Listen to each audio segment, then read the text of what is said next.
ነገ ሰርግሽ ሆኖ ዛሬ እሱን ማግኘት አስፈላጊ ነበር። ይቅርታ እኔ ልሂድ። ቁጭ በል።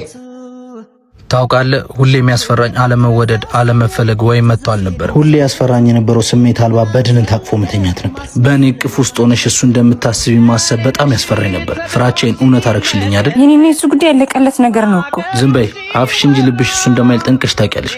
ወይስ ዛሬም ዓይንሽን በጨው አጥበሽ ልትዋሺ ነው? አንተስ ብትሆን አይደብርህም? እጮኛ እያላት እንደማታገባት እያወቅ ለምን ታባልጋታለህ? መጀመሪያውን ከወደድካት ለምን ተውካት? ሁሉም እኮ የሚወደውን አግብቶ አይኖርም። ማንም ሰውም እኮ የማይወደውን አግብቶ እያስታመመ መኖር የለበትም። እኔ እኮ እወድሃለሁ። ዝም በይ።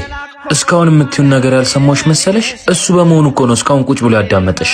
ዛሬ እኮ የመጀመሪያሽ አይደለም። ሰላይ ቀጥረህብኝ ነበራ። ቀልደኛ። ለማንኛውም ለኔም ለቤተሰቦቼ ለአንቺ ሳይሆን ለቤተሰቦች ክብር ስል ነገ ሰርጉን እንደምንም አሳልፋለሁ። ከዛ በኋላ ግን አላቅሽም፣ አታቂኝ። አያሃ ባታያት አታምነኝም ነበር። ግን እንዴት ቶሎ መጣ? እዚህ አካባቢ ነበር